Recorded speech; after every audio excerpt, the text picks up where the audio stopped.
Hello, everybody, and welcome to the Big Ideas stage, and welcome to our panel about building crypto communities in real life. And while building in real life communities might not seem like a big idea, personally for me, it's probably the biggest idea, and we've seen a lot.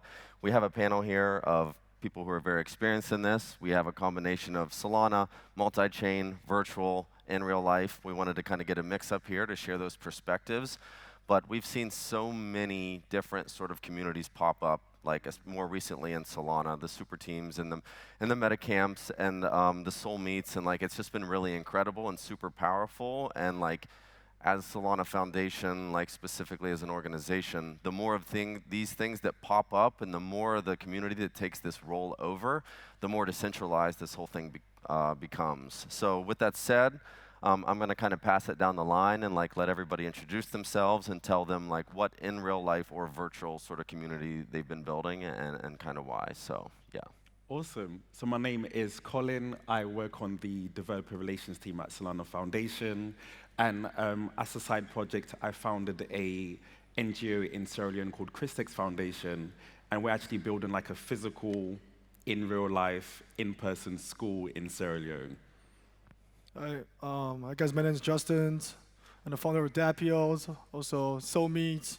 Shout out to Jim, my partners for Soul Meat. So yeah, we started Soul Meat about a year ago. We have helped more than 1,000 developers already. Even this year, April, in Taiwan, Taipei, we are the first X hackathons for Solana. We had over 400 plus developers joining our hackathons. We have inspired more than 10 projects building it already. So it's a lot of work, but we're ready for the upcoming challenges. Cool. I'm Cash Donda. I'm the Sherpa of Super Team, which is a made-up title that means nothing. But Super Team helps people learn, earn, and build on Solana, primarily in emerging markets. So over the last year, we've been focused in India, doing a lot in terms of media publications and university programs and outreach, creating bounties and grants, and then helping support builders as they do things like create WordCell, shout out to WordCell in the back, a Super Team project, and a bunch of others. Have you ever heard of Empire DAO? I think I did my introduction already. Yeah, so I think one, I was trying to think about how to frame this panel, and I think one of the more important things is we have virtual communities, we have in real life communities, but since we have the sort of majority of the panelists up here building in real life communities, it's what actually drew you to building an in real life community, and why is that so important? You can contrast this versus virtual or not, but why the need to do the sort of in real life thing? Interesting. To a large extent, I actually had no choice. So I just spoke about this on the main stage about what Christex Foundation is about and building the school. But what I mean by I pretty much had no choice was in terms of the infrastructure that we have in Sierra Leone does not allow to have an online community. In terms of the infrastructure that we have, there's no area where you can get 24 hours electricity. Internet is ridiculously expensive, and even the people who will be building these communities with may not even necessarily have the right equipment to actually participate. Yes, to a large extent, I had absolutely no choice, so I didn't have an option to choose. I was almost forced into doing it. And I think, probably it'll be interesting to hear from the rest of the panel, but I think depends on what region you're in, would probably determine whether, and at least how you start, whether you start with a physical community or an online one. Right. So I think, depending on your region, the answer may differ. Justin? Yeah, for sure. I think the reason we started SoulMe is because we founded Dapio about a year ago. We were trying to hire developers through APAC regions.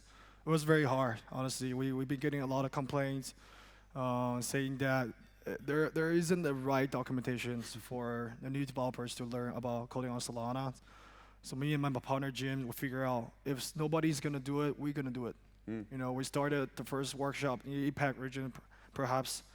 The first workshop was only 6 people. We were like, God damn, are we doing the right things or what? And then it just kind of took off on there. Like Mike said, the community took over. The second workshop it was 14, 24, 50, 80. At one point, we almost had 150 developers and our workshops. learning how to do NFT, DeFi, and so on and so forth. So, you know, we love it. We love the culture that we're trying to bring into developers. And even for Dapios as well, you know, we're doing a unified SDK on chains. So we're ready to empower the entire Solana ecosystem. So for like the opposed to doing this like virtually, like was that ever an option to just do this 100% virtually? Interesting. It was? Yeah, I mean, we actually recorded all the physical workshop we held and uploaded it on YouTube. And the funny thing is that one of my developers, we actually hired him through digitally, like I mean remotely. Like he lives in Tokyo. He found out the documentation we provided on Soul Meet, and then contact us through Telegrams that, hey, I really like your work. Is it possible for us to join Dapio? And then it kind of like took off on there. Like, and then he has friends in Tokyo that, hey, I joined these cool workshops in Taiwan. They have documentation ready in English. Why don't we contribute it? So it kind of just took off on there, to be honest. And it seems like everybody really likes the in real life sort of version of this, to be able to meet each other and that, yeah. And so like we have Cash here, he's the only one on the panel that's doing virtual only, although like Super Team does actually have touch points where they do meet, but like what for you, like how has it been for you building out a completely virtual sort of community? Yeah, I think it's been challenging and easier in different ways, right? So on the easier side, the friction to join a virtual community is obviously basically zero, and access is fantastic. So again, we're focused primarily in India right now. We have community members from like villages in Assam to major cities all across the country. So it's a lot easier for people to come and go. And when I think about community building broadly, I look at providing context, contribution, and then connection, right? So context, super easy to do online. You have onboarding guides, automations, blah, blah, blah. Contribution, again, really easy to do, probably easier to do online, where people have time to kind of work with the community at their own pace and fit it into their lives. But the connection piece is different, right? Yep. Because it's easy to join, it's also very easy to leave. And so you have this kind of impermanent loss in virtual communities where people are active one day and then they just don't sign into Discord for like 3 weeks and you don't know what the world's gonna be like when they come back. So I think not having as much of the IRL makes it hard to build those strong social ties, which are the basis of any good community. Which is why we're trying to do more IRL activations now. So we've helped out on some of the hacker houses. We'll have some permanent hacker houses in India next year during the whatever the next Solana hackathons are. And we're starting to move more in that world. Yeah. If I can jump in on Yeah, go for it. I mean, as the guy who was pushing remote work for a decade, right? Like, I feel like the COVID has swung the pendulum too much to remote work. And I think there's a huge advantage right now to startups that I'm seeing with 6 to 8 people every day, whiteboarding, coming in on weekends and really crushing it. I think they have a huge advantage. I think the future is hybrid, so I wouldn't go, it's a great mix. But that's why I really got into it. Is like I feel it's too much. Some of the developer ecosystem leads, he said, our developers are 18 hours in a WeWork or in their mom's basement, and at Empire DAO they're meeting other people, they're getting culture. So like, I really wanted to swing us back a little bit in that direction. Yeah, I mean, like even at Solana Foundation, we're globally distributed. There are some offices, and like we don't see each other maybe for 6 months at a time. And Mike, you and I were talking about this before, but we had a company on site last week or a couple weeks ago, and the amount of work that you get done in a 5-minute sidebar in real life compared to like that would take you like 2 weeks in Slack to get through that. So like, not even necessarily like a company is sort of a community in itself. So like it's very similar. So I understand it totally. So I'll kind of open this up to whoever. Colin kind of listed off the challenges that he had doing this in his sort of regionally based Sierra Leone, which is just like access to infrastructure and internet and all that stuff. So I don't know if anybody here on the panel has some big challenges that they went through sort of growing these communities. I know there's plenty to go through. So don't sleep in the offices. Yeah, so did any what were some of the greatest challenges in actually building the sort of physical versions of your in real life communities? Yeah, I'll start. Yeah, go. So when we started Soul Meet, there wasn't a standardization for a textbook of how to code on Solana.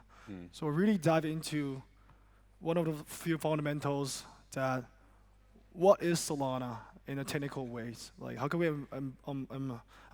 onboard all these developers in just less than an hour or two, with the simple documentation for step 1 to step 10. So we took a lot of times, my partner Jim took a lot of time to figure out what does developer need to start Solana. So, and then he wrote the first article on GitHub's about Anchor. I think that got a lot of attentions. And then he just figured out that this is the way. Instead of telling people how to code on Solana, we demoed it. We demonstrated through videos, and then follow it on YouTube, and follow our documentation on one-on-ones. So I think that was probably one of the first limitations we had. And then I think second is culture. Culture aspects of our communities are extremely important. We have, I'm proud to say this, like we have 0 grants. It's not that we don't want to apply it, because we have an SOP to empower volunteers to put in work to our communities. We have more than 6 contributors to our SoulMeets already. And these contributors are from different projects, different chains perhaps, and got convinced to join our communities.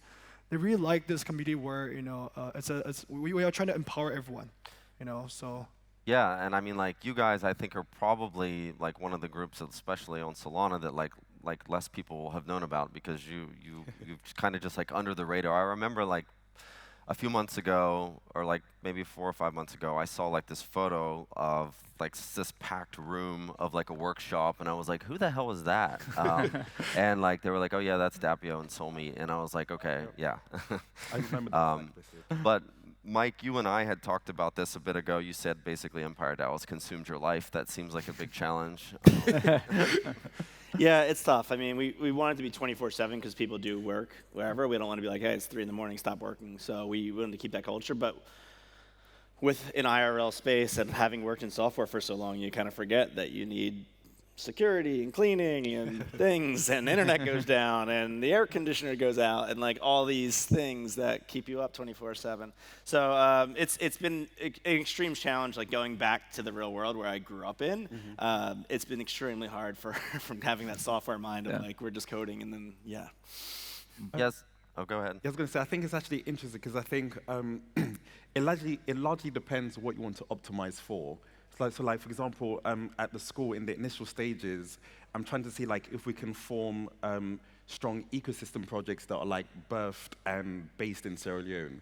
And I think to the point that you were making in terms of the amount you're actually able to achieve just being in person in the same room, it's a lot easier to kind of do that rather than trying to do that online. So again, if you're trying to optimize for, let's say, like a good community, a good working culture, I think going down the in real life route is probably optimal, at least at the start. But to what you were saying, Cash, in terms of trying to like pull in different people from different regions and showing them the opportunities, you'll probably go down the online route. But again, just that hybrid, I think, is probably the best in the long run.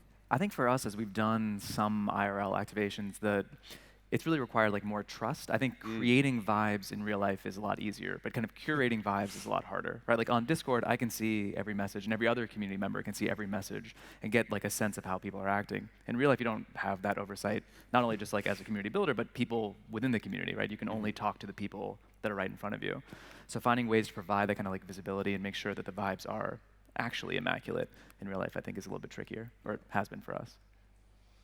Yeah, so I think one of the other things that I've been thinking about a lot lately, as we've been talking about these in real life communities, and that is scaling. So just to sort of like paint an example, like Kash and Super Team built this virtual, like regionally based community, Super Team DAO in India. More recently, Super Team Vietnam just launched. So like, and like that's also not necessarily a physical location. Like there's a few people, but it will be like regionally, virtually, and then like that could go on and on forever. But like for these other groups, Colin, Justin, and Mike, how in the world do you scale an in real life community? Like you have physical limitations in this one location. It's really expensive to like.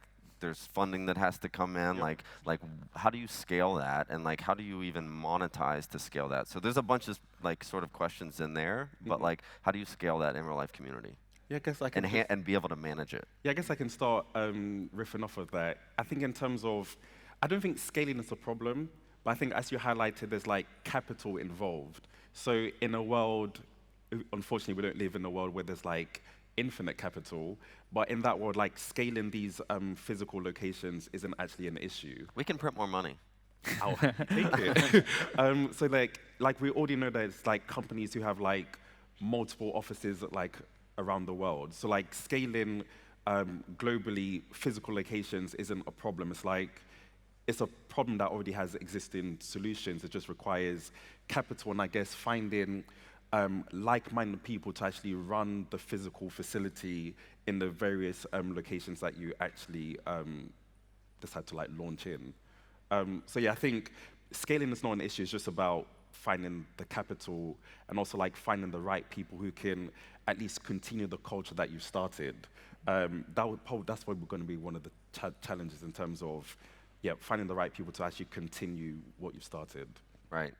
Yeah. So, Mike, I think we kind of had some of the similar conversations. Yeah, I think the vibes are extremely important, right, of keeping people to come back and go. So I'm extremely hesitant to scale up and go elsewhere and let the brand dilute, if you will, right? And also, if we do, we've got some pockets of people starting little London and LA planning committees for. I'm like, hey, if you guys can build a community locally, or you already have it, we can come in. But we don't want to come in and take over by any means. We want to activate the communities that live in their particular cities.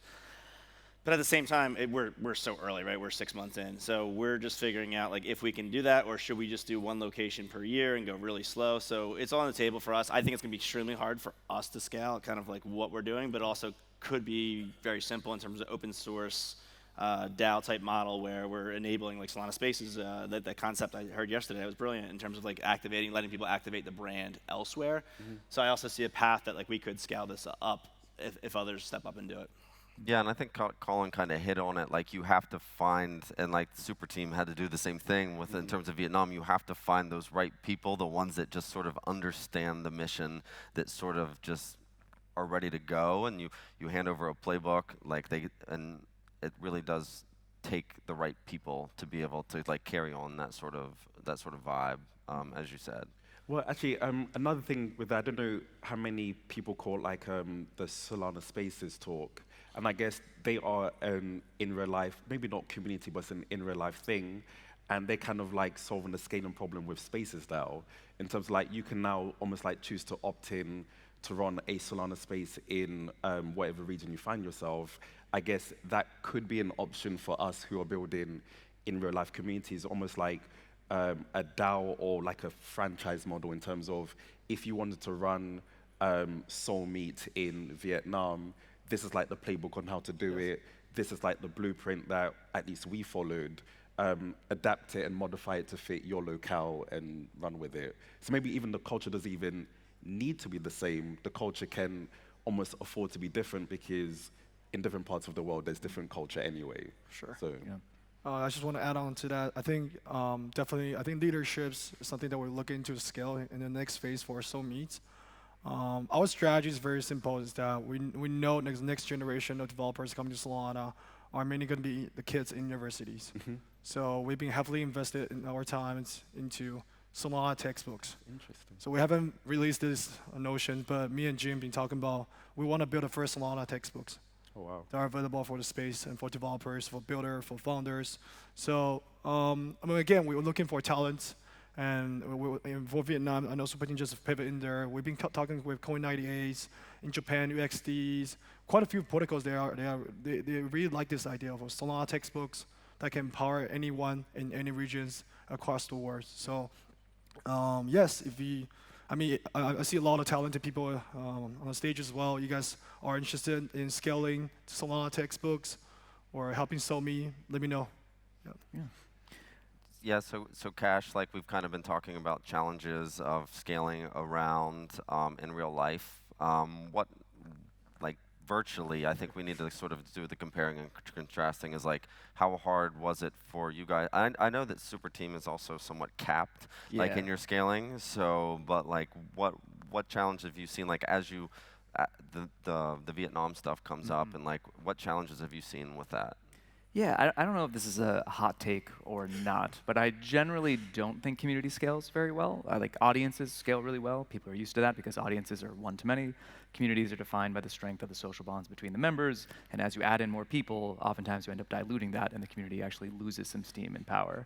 So scaling communities, I think, is difficult. The way that we're approaching it, we can like borrow a metaphor from Cosmos, right? Like we think about Superteam as like the Cosmos SDK. So it's like a Superteam SDK, that's the layer 0. It's shared values, it's shared capital, it's shared distribution.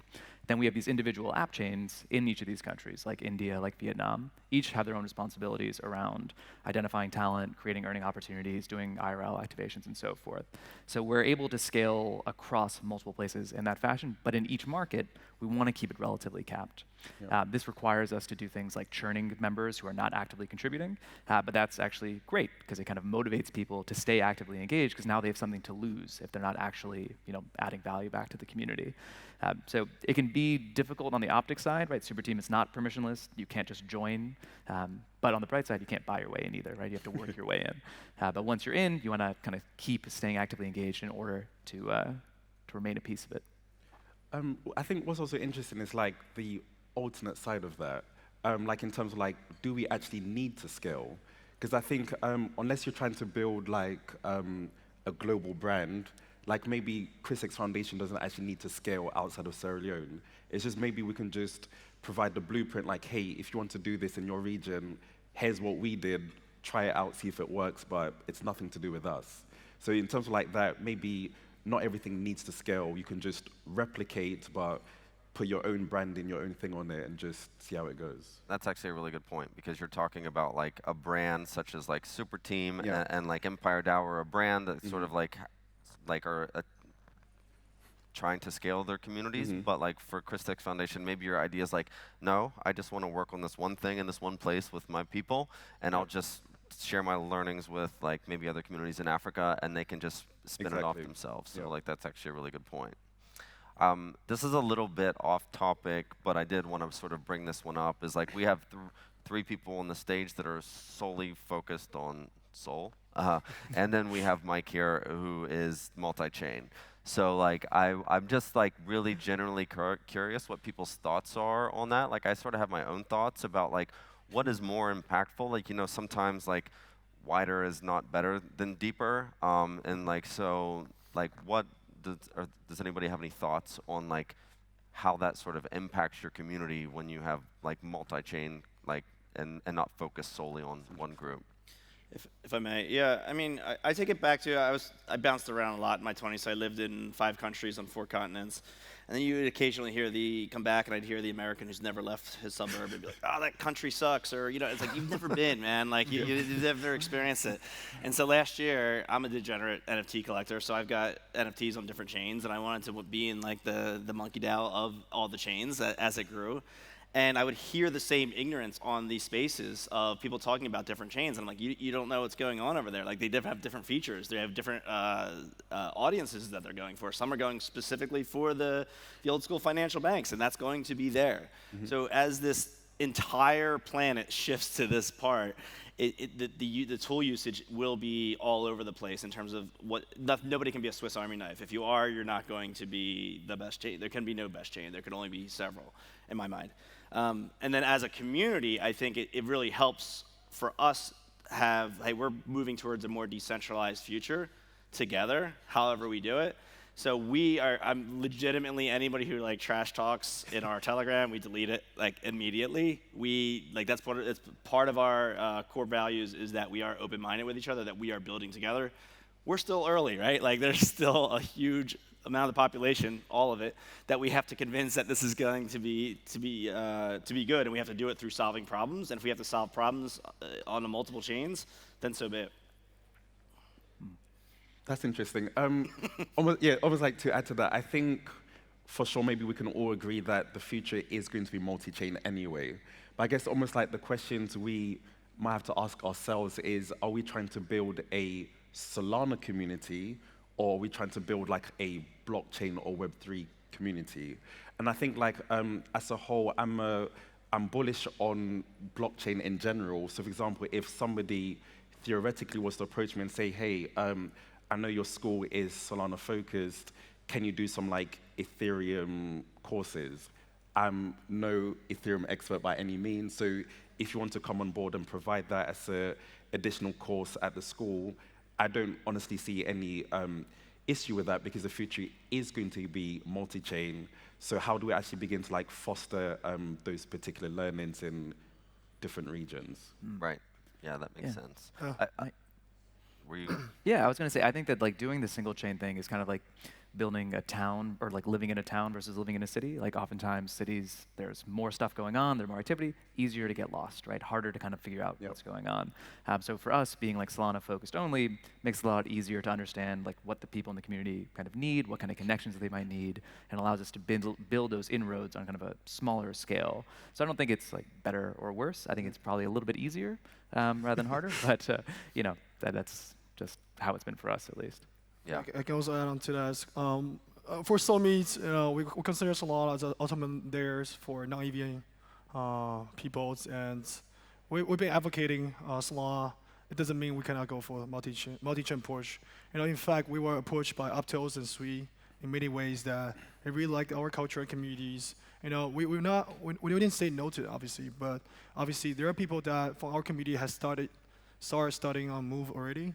But it's fine, our job is to gather all these talented people in one place, and God knows there could be a product that empower Solana, from Solana, empower entire Move ecosystems. So we want to grasp and capture those values. Yeah. So we're kind of getting a little bit short on time, and I guess I kind of wanted to ask everybody, like, what in the next everybody's sort of at a different stage. Sierra Leone, the school was kind of really just teaching people at his house right now. It's not even like the physical location isn't there, but like, what are the next 6 months to a year look like? And like, what is the sort of, like, where do you hope and expect to be like in the next 6 months with your location or your community? Cool, I'll kick off. So I guess, in the next 6 months, essentially like what I'm trying to achieve in Sierra Leone, it's almost to like lead Sierra Leone through a Solana transformation. And it just so happens that the first step of that is education. So for me, in the next 6 months is, of course, focus on the educational part in terms of to a technical and a non-technical audience. But it's now actually like, how can we actually begin to use this technology to solve like real life problems we have in Sierra Leone? So I'm kind of like looking to see like how we can enter like payments, remittances, and also like growing the blockchain community in Sierra Leone, because again, I'm a big believer of the use cases that the technology has in emerging markets and specifically in Sierra Leone. So someone's just like bringing the awareness to say this technology is not something that's alien, it's actually something that can actually help us. Awesome. Yeah. In fact, I think 2 months ago, we have marked SoMe as a first-year anniversaries, obviously. We have empowered over 1,000 developers already. And we're not satisfied. We're ambitious that the next milestone for SoMe is that a lot of developers within our communities, they know how to build Solana already. Can we start incubating them? Can we start fostering and building more projects? We have over 6 projects inspired by our communities already. Awesome. Can we push to 12, 24, 40, 60? I think that's the question we want to do. Therefore, we have officially acquired a Solana Expo next month in Taipei, just to empower and the entire Solana Solana developers. And then for next January, we have Solana boot camps. So we have 48 hours hack competitions. We're going to start inviting people from Hong Kong, Korea, Japan, China, since the travel lift has lifted already. So in May, we have a hacker house happening in Taipei. It's going to be the one of a kind. I encourage you guys to join us. It's not going to be a Solana one-on-one hacker house. It's going to be much more advanced. We're going to see much more talented people, much more complex strategy, products that are going to be building on Solana happening in Taiwan. Amazing. Yeah, I think for us over the next 6 months, we've been invested in this idea of building the talent layer for Solana in India. Obviously, now we want to build the talent layer for Solana everywhere across the globe, and kind of further this kind of circular economy that's starting to take place within our community, where a founder will come up or a developer will have an idea, they'll receive a grant from us, they start to build it out, they can hire other members of the community, they can get people freelance and so on. So really making it every kind of type of talent you would need in one place, so that if you're part of the community, like, everything you need is right there off the shelf. Awesome.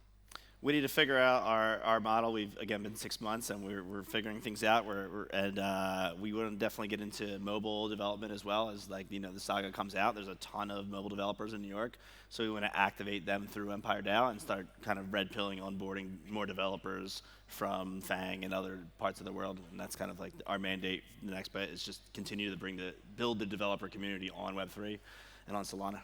Nice. Amazing. Yeah, TLDR, like, communities are extremely important in this space. Like, no foundation, no L1, no labs organization can actually do what the community can do for you. So if you see them form up around you, like, throw your weight behind them and support them. You don't necessarily we don't need to do everything ourselves. Yep. So these are prime examples of that. Like, they just take it, they go with it, and then the next thing you know, you look 6 months later, and you're like, holy shit, they're all over the world, and that's time. So thank you, guys.